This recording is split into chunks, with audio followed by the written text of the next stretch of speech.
Welcome to Passionate World Talk Radio. Educate, enlighten, entertain.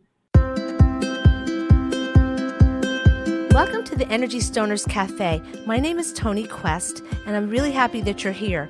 I like to interview the most interesting people I can find on the planet. So grab a cup of coffee, sit down, relax, and listen. You're going to find that these guests are so intriguing, you'll wonder why you didn't know about them before. Hi, everybody. We're back at the Energy Stoners Cafe, and this week I have a great guest. His name is Ted Bitter. He is the owner or co-owner of the BeanRunner Cafe in Peekskill, New York. I just love Ted so much because the first time I did an interview on camera, it was because Ted asked me to do it.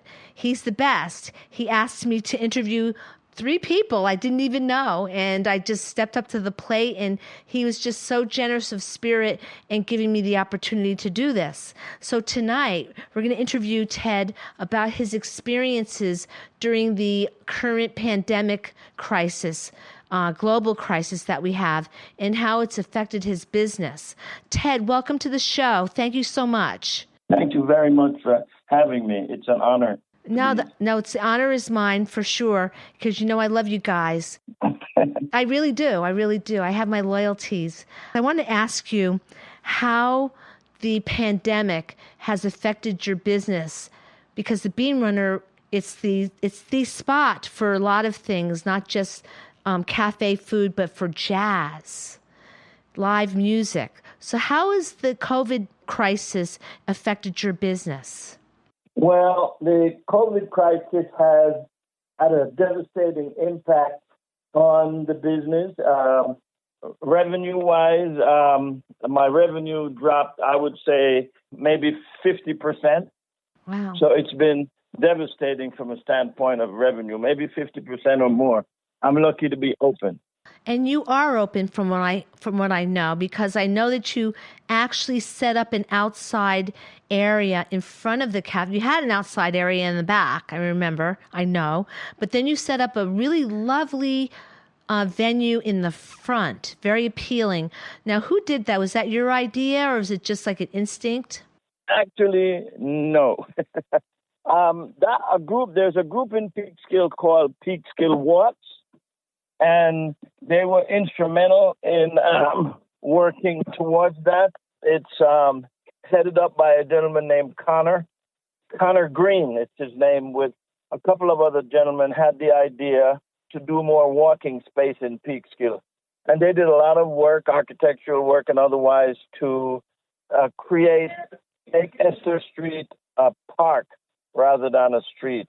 And we all, including the community, put in a lot of effort. The city and the mayor and city manager agreed to close the street and make it a park. And once that was done, I decided to do some creative process, putting plants out, chairs, umbrellas, to make it really like a park. Yeah, it's like a small little Shangri-La. Exactly. And I noticed that you do get people coming. I know you had Ray Blue playing there. Ray Blue is, for our global audience, Ray Blue is a very prominent jazz saxophonist, world-traveled, but he happens to live in Peekskill, New York, and we love him for that. Right. What I have to make a comment about this and compliment you. The space is really appealing. It's very inviting. And you had a nice audience outside on a beautiful evening with live jazz. And usually you have these things on the inside. So what did you do? How did you survive, Ted, during the first 2 phases of the COVID lockdown where you were not even permitted to open? How did you reinvent yourself? So what I had to do is, in the first month and a half, or maybe 2 months, I decided to stay open. And I had to go in my pocket, in my savings, and put a capital investment in the BeanRunner in order to pay my staff. I did not want to let anyone go. I only have 5 staff, and I wanted to keep them all. So what I did, I cut my hours. I closed on Mondays, and I cut my hours from 8 till 6 to 8 to 4. And since music was eliminated, I went 6 days a week from 8 to 4. So I cut my hours. When those funds were being depleted, my savings was coming down, and I had not received the PPP loan. I had applied for it. Wow. I wanted people to still work and have something to do. I created a program called Pay It Forward, just something I see that people were doing across the Northeast. And my customers were so generous. Everyone who had some spendable income would come in, buy coffee, and make a donation to buy coffee or breakfast for those who could not afford it. Oh, wow. And that program was extremely successful, that so much so that I was able to feed over 500 people free of charge until those funds ran out. Well, God bless you for that. Really, that's wonderful. That's how I kept my staff working. And people heard about that and started to come into the Bean Runner and spend a few more dollars.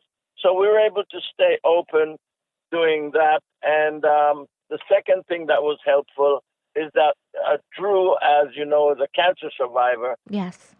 Was just out of liver surgery the first week of the pandemic, borrowed a sewing machine, started stitching masks to give to the community. And she found 5 other women who had sewing machines, and they started stitching masks, and we have donated over the period of time till now. We're still doing it, as a matter of fact, over 3,000 masks to the community to keep us safe. And that brought people in. So people would come in and pick up a mask, buy a cup of coffee, and make a donation. And that kept us alive and going until the PPP loan was approved, and I was able to stay afloat until now.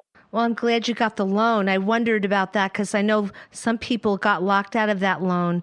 That I've heard this. I don't know if it's, and I don't know who they are, but I've heard some people have gotten locked out of that loan. But you actually used your own money for the sake of keeping people employed. That's a beautiful thing. That's really good. That's really good, Ted. Well, we're a community-based couple, with myself and Drew, who is my partner and co-owner. We're for the community and anything we can do for the community. And the Bean Runner, as you know, is more than a cafe, and it's more than a business. It's a community-based organization. We do everything for the community, and Peekskill is our home. So that's primary to us. Not that money isn't important, but serving the community sometimes gives you a lot more reward than being able to put a couple of dollars in your pocket. Let me ask you a question also about the fact that you do have musicians that play at the Bean Runner. I mean, you have like really big names. Do you have any criteria at this point in terms of employing people, I'll say, to play their music? Because from what I understand, in the music industry, for people that are musicians, because of the pandemic, their business and their income came to a grinding halt. Their words, as I ask a lot of musicians this question. So in order to play there, because you still have the venue, I'll say really lovely and appealing outdoor space now, I imagine musicians would be coming to you and asking to use the venue. What's your experience with this? Well, we get all the musicians who are desperate, not so much to get a payday, but just to play. Playing music is their primary source of satisfaction. They just want to play and do what they love and have devoted their life to. So we get a lot of musicians coming in. Unfortunately, because the street has been a public park, the state rules guidelines are that we cannot charge. In the past, when the musicians play inside, we'd have a cover charge, and that would go directly to the musicians. The way we survived was the musicians would make what we charge at the door. If it's $10 cover or $15 cover, that all goes to the musicians. Not much money. For an example, if you have a group of 4 people and we charge $15, and they get 50 people. That's $750 for 4 guys. It's not a bad payday. It's not big money, but it's not a bad payday for 4 jazz musicians to come in and play. Now, with us being in the street and we can't have music indoors because it's restricted, we cannot charge an admission. We have to appeal to the crowd for donations. So what I do is I talk to everybody and I express the despair that musicians are facing and ask for donations. And the audiences have been quite charitable in giving the musicians $15 or $20 out of their pocket. It's been great. Okay, so it's sort of working out, it sounds like. Yeah, it is working out so far, so good. And what we have done in order to make that work, we have booked more local musicians. Ray Blue was the first. It was his birthday. He's a popular local musician. And the Fat Boys Band are a group of teachers from Lakeland Panis High School. We have Premick Tubbs, who's been there, is a very famous musician. And it's another birthday party for him. He's had his birthday party in the BeanRunner for 10 years. And thank goodness we're going to be able to continue that tradition this weekend. And we have other musicians. Unfortunately, the state just came down with new rulings that we cannot advertise. We've got to let people know, no matter how good the music is and how happy you are, you cannot dance unless you have a mask and you're 6 feet apart. So the rules and guidelines have been very restrictive, but people have been understanding because it's like wearing a mask. You have to protect yourself and protect others. So the restrictions and these rules are all for the sake of not spreading the virus. But at the same time, it sounds like it's a fine line between, following those rules and doing no business at all. Well, yes, we try our best to be in compliance with every rule. If the musicians are playing wind instruments, the audience has to be a minimum of 12 feet away. We make sure it's 14 feet. Okay. The chairs have to be 6 feet apart. The tables have to be 6 feet apart. And based on our space, we have a permit. Our permit allows us to only have, I think, 25 or 28 people at tables, and the rest have to be at individual chairs for a total of 50 people in the space that we're allotted. We put in permits for that, and we work in conjunction with Ray Blues, not-for-profit cross-cultural connection, and we've got insurance and permit to use the space, all in compliance with the city and the state guidelines. Wow, there's a lot of rules there, and we all like to think of music as being so easy breezy. It's music, why are there all these rules about it? But I guess for the sake of keeping everybody healthy, you have to do things this way. Have you gotten any, I'd say, I don't say backlash. I imagine people understand, but there's always someone that will complain, I imagine.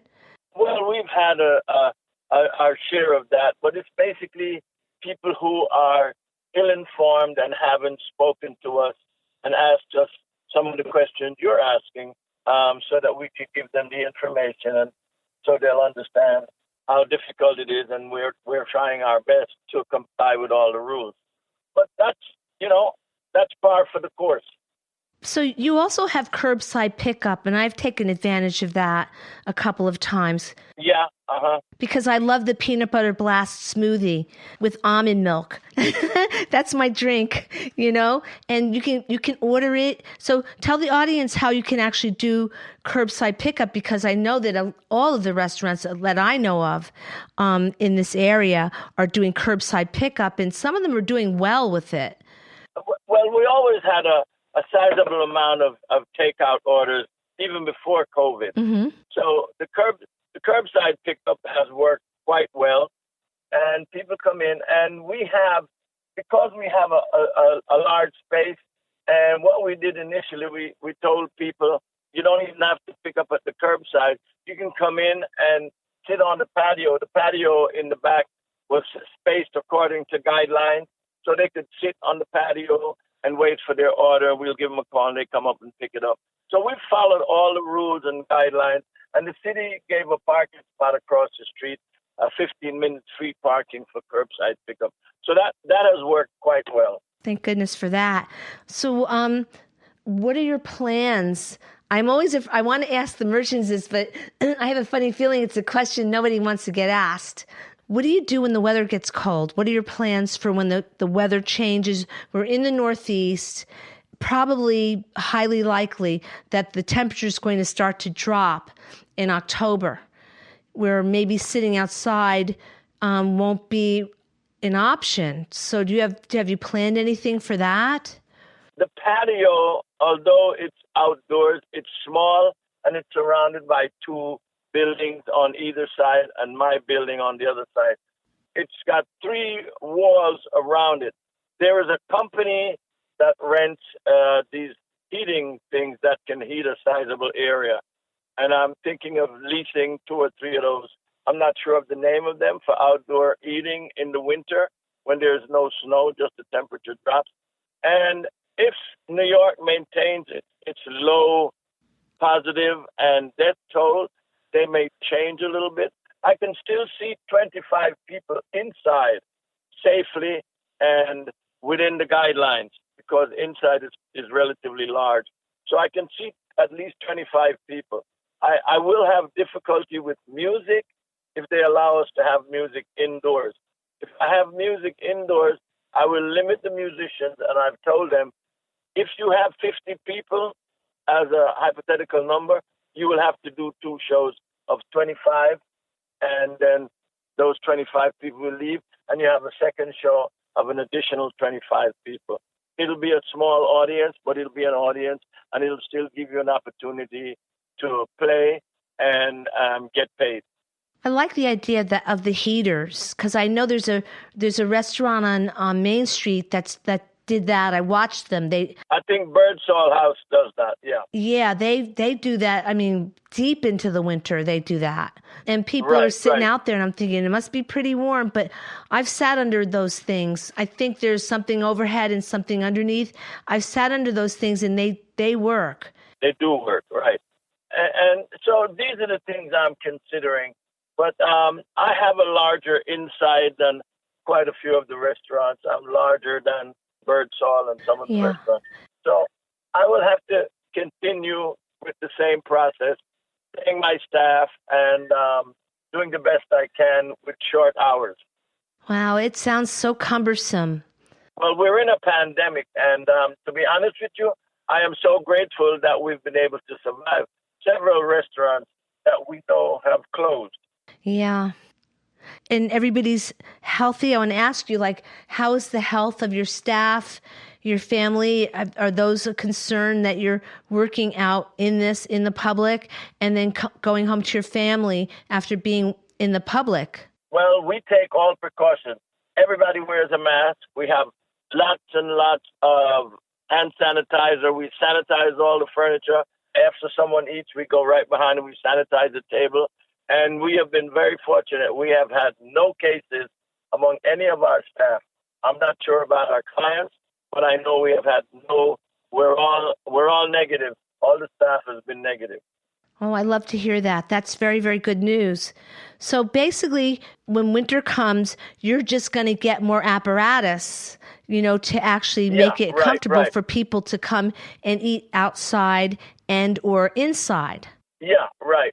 We'll do what we have to do on a daily basis to make sure we're open and provide the service for our clients and keep it as comfortable and safe as possible and keep the BeanRunner open because it's a big part of our community, and that's the most important thing to me.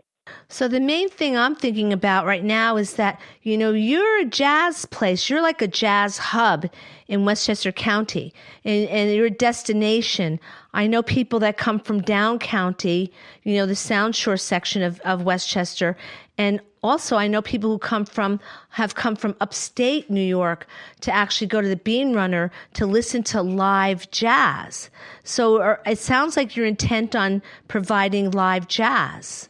We provide live jazz and we do other music as well. To be honest with you, one of our biggest nights, it's not that jazz is not a big night, but we provide salsa music the first Friday of every month, and that has been to be honest with you, our most successful event on Friday night, live salsa music, because we allow dancing.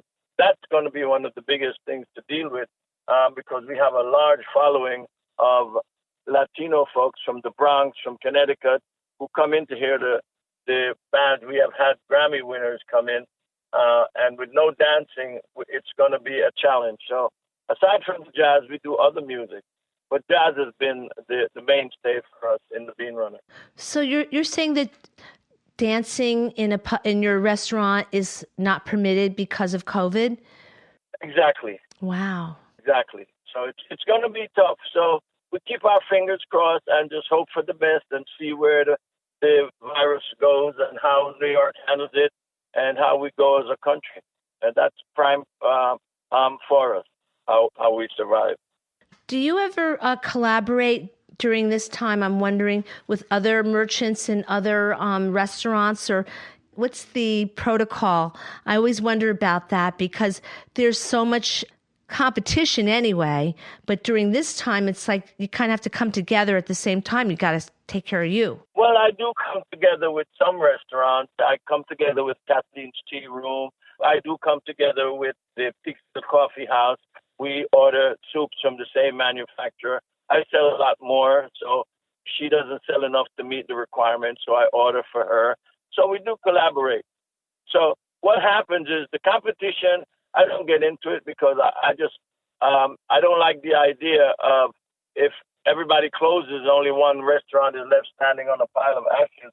That's not success. Yeah, no, it's kind of like when you're successful, it's good when the whole community is successful. You know, some people have not even opened yet. There is enough for everybody to survive, and you market your stuff and you get out there and you push your product. And if you're good enough, you'll survive. That's a beautiful thing. I like your attitude. It's a very positive attitude. Thank you. And I'll tell the audience that I did attend Ray Blue's recent performance, and I'll say people were so considerate. Everybody was wearing a mask. Yeah. Which is, you don't always see that, and nobody was complaining about it, from what I understand. Well, people will always complain. I call them the Facebook warriors. I don't worry about that. We do what we have to do. We comply with the rules. And if anyone wants to know what is going on, I have the rules. You can come and take a look at it. Drew has put out solid statements about what we have to do and how we've gone about it and how we continue to do what we have to do. It's interesting to me how there are these rules, right? But yet when you do attend, a restaurant, at least in Peekskill, I've noticed, and I actually went to been to other places briefly in Westchester. I don't really go out much because of the virus. I tend to be at home. But when you go to these places and there are these rules, and I find that it's interesting that you don't feel like that restricted vibe once you go. Once you make up your mind to go and attend something and you go there, especially your place, Ted, you don't feel restricted once you get there.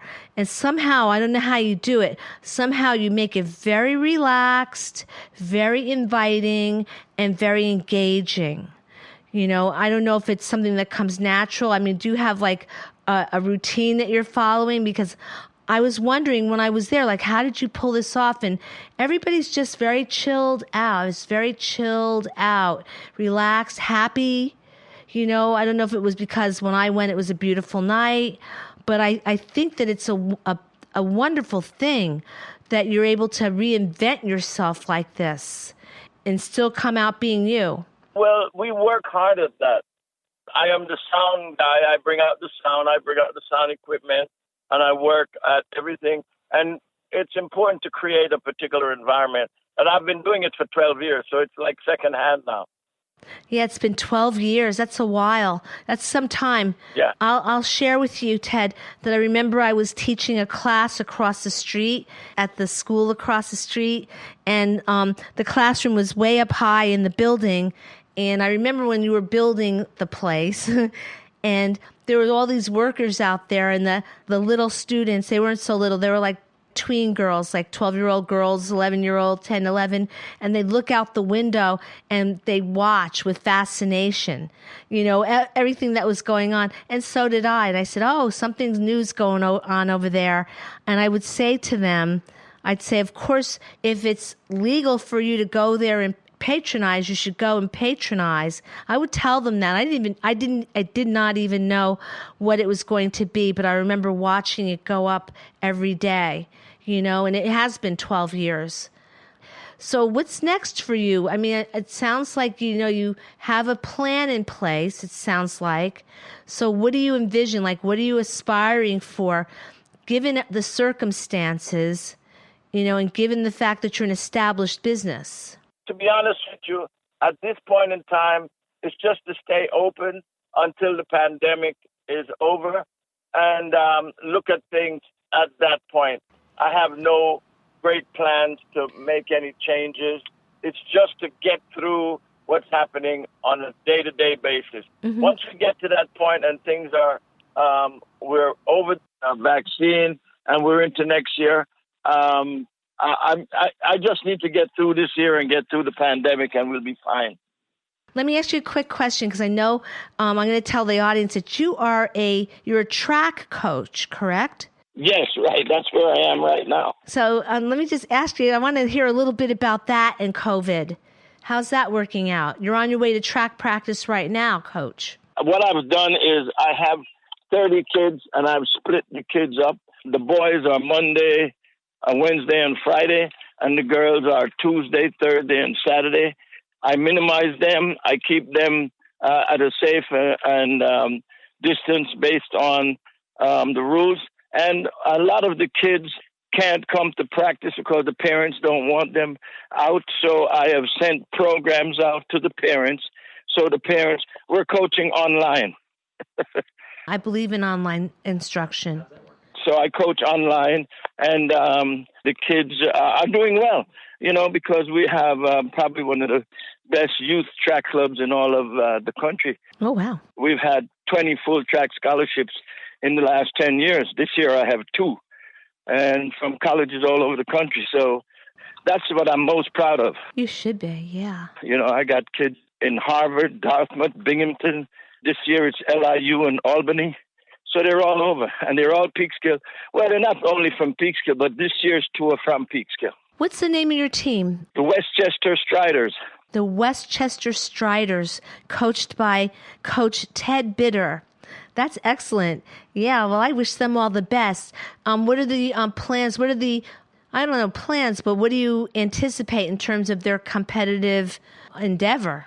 Well, all competition has been canceled so far by the USATF, which is the governing organization, USA Track and Field, and AAU. They've canceled all track meets so far. We're looking to do some cross-country somewhere, but as of now, we have no definitive competition going. Yeah, that's a shame. And I mean, I guess if they could cancel the Olympics, you've got to expect it to happen locally as well. Well, everything's canceled, so this is where we are right now. Yeah, it's a shame, but I have hopes. What do you feel? I feel that down the line things will be better than ever. Are you an optimist? Sure, absolutely, eternal. So how do you keep the kids enthused? Well, our workouts, we work hard every day and we challenge them to new heights, and we focus on achieving your best, what we call the PR, your personal record. And there are viral meets where the kids run, take a video, and we submit it, and they run alone, and that's the only thing that's going on right now. So I suppose they could get a ribbon for something. I hope so. Right. That's about it. I just hope so much. I hope all the best for the children, because they aspire to something, and this pandemic has just taken a toll on us. I'm going to release you to your team now, because I know that you were very nice to indulge me and do this interview, on the fly pretty much. And I don't want to take anything from the students. I don't want to take anything from the children because they depend on you. I'm sure that they depend on you for their inspiration, even if they don't realize it. That's actually what's going on here. And I have to say, thank you so much for being such a great member of the community. And you do have a beautiful outlook. And I have a feeling that things work out. Things will work out for you first. I really hope that for you because it's a very, very challenging thing to run a business and also keep children engaged and keep children enthused about what they're trying to do. I hope and keep giving them hope that things will get better. We all need that. Thank you very much. I really appreciate this. Thank you. Well, I appreciate you, Ted. I really do, more than you can imagine. And I thank you for everything.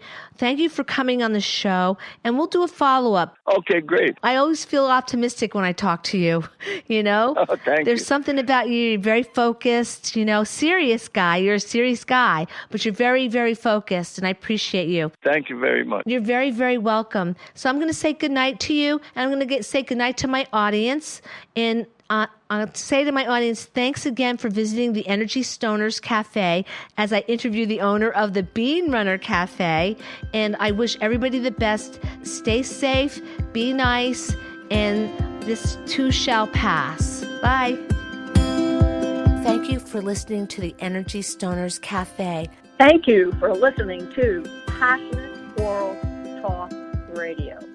You can listen to this program all over again by going over to https://passionateworldtalkradio.com. You can also hear it on Spotify, Spreaker, Amazon Alexa, AMFM247.com every Tuesday evening between 8 and 9 p.m. YouTube, Facebook Live, LinkedIn, and all the other podcast directories one can find on the internet.